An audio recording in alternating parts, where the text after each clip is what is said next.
దిల్ రాజు మీడియాతో ఏం మాట్లాడారో చూద్దాం. అనేది చూస్తారు. సో ఈ సెర్చ్ అనేది ప్రాసెస్, వ్యాపారాలు చేస్తున్నప్పుడు ఇన్కమ్ ట్యాక్స్ చేయాల్సిన ప్రాసెస్.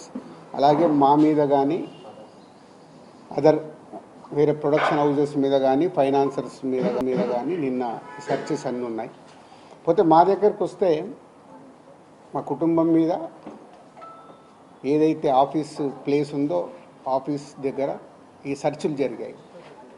సో మొదటి 3 రోజులు ఎవరిది వాళ్ళకి ఇండివిజువల్గా సెర్చ్ చేసి స్టేట్మెంట్స్ తీసుకుంటారు.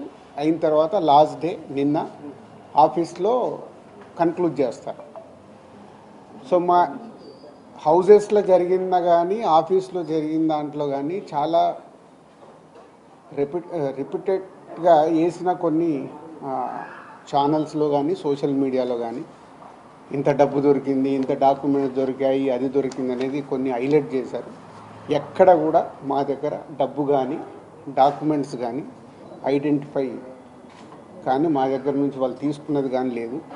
నా దగ్గర ఒక 5 lakhs, మా శిరీష్ గారి దగ్గర ఒక 4.5 lakhs, అలాగే మా డాటర్ ఇంట్లో 6 lakhs, ఆఫీస్లో 2.5 lakhs, మొత్తం బిలో 20 lakhs మా అందరి దగ్గర కలిపి బిలో 20 lakhs ఉంది. అలా ప్రతి ఒక్కటి ఇట్లా వాళ్ళు ఇన్కమ్ ట్యాక్స్ ఏమేమి చూశారనేది ఇలా వాళ్ళది అయిన తర్వాత పంచనామా చేసిస్తారు.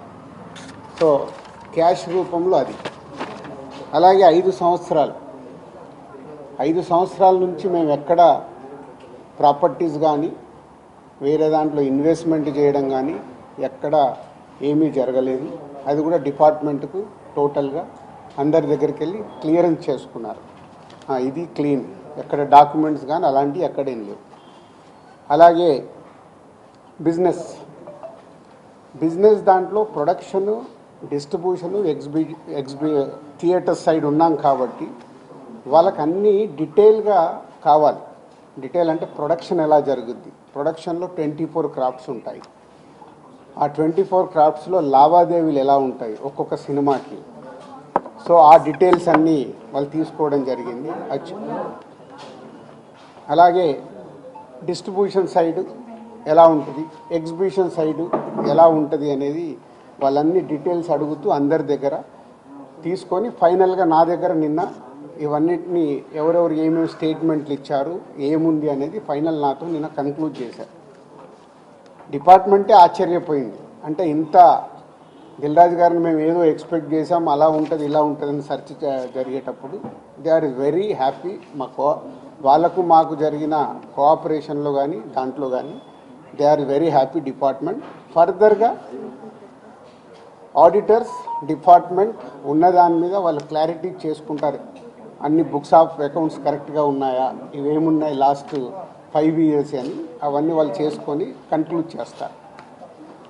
ఇదైపోతే మా మదర్ది, అమ్మకి 19th రోజు కాఫ్ కోల్డ్ ఎక్కువైంది. 19th అయిన తర్వాత ఇంట్లో వెళ్ళేసి ట్రీట్మెంట్ తీసుకొని వచ్చి ఇంట్లో ఉన్నారు. సడన్గా కాఫ్ ఎక్కువ అవుతే ఇమీడియట్లీ హాస్పిటల్కి పంపించాం. దానికి ఎవరో కొందరు హార్ట్ అటాక్ అని ఇంకేదో అయిందని రకరకాల న్యూస్లు క్యారీ చేస్తారు. She very fine.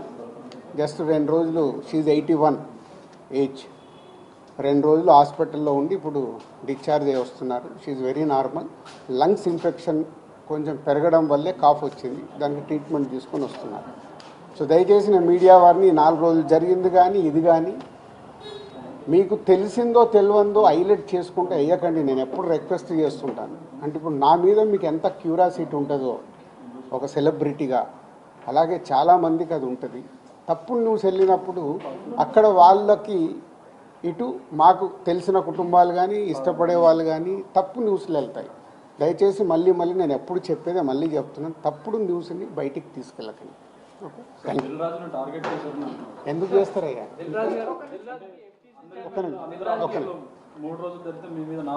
నాలుగో రోజు నాది కాదు కదా, మైత్రిలో జరిగింది, అభిషేక్ మీద జరిగింది, ఇలా అందరి మీద. ఇది ఇండస్ట్రీకి సంబంధించి ఎందుకు టార్గెట్ చేస్తారు? ఇన్కమ్ ట్యాక్స్ అనేది ప్రాసెస్, ఇదేమి ఇల్లీగల్ కాదు.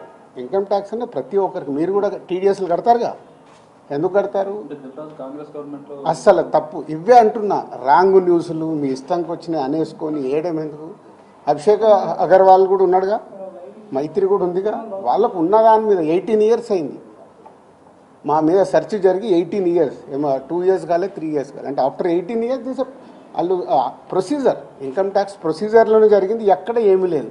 అనవసరమైన ఎక్కువ మీరు ఊహించేసుకొని హైలైట్లు చేయదు. ఓకే, అకౌంటెంట్ మీద మనీ హ్యాండిలింగ్ జరిగిందన్న భారీ బడ్జెట్ సినిమా నిర్మించడం వల్ల వచ్చిన లాభాలు సరే నీతో చూపెట్టకపోవడం వల్ల మీరు చర్చ జరుగుతుంది.